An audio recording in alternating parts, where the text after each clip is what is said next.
आज चाहिँ यो मेरो फर्स्ट स्यालेरी है।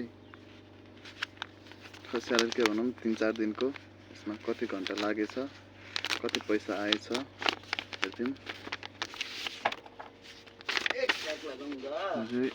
हाम्रो कति घन्टा लाग्यो, कति पैसा आयो, कतिको दरमा के भन्ने देखाएको हुन्छ यसमा चाहिँ हैन।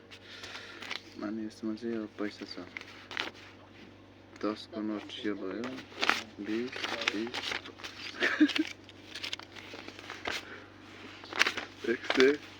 150 आएछ त यार। 5 रुपैयाँ झरेछ भुइँमा, देख्दै देखिन। अझै छ कि क्या हो? ए छैन त अब चाहिँ 38 घन्टा गरेछु मैले। म 24 तारिकमा आएको, 25 तारिकदेखि काम सुरु गरेको। 4 दिनको पैसा 148 × 155 4 दिनमा 23,000 कमाउनु भनेको सानचुने मान्छे होइन के भाइ तिमी? ल यति हो आजको चाहिँ 4 दिनको।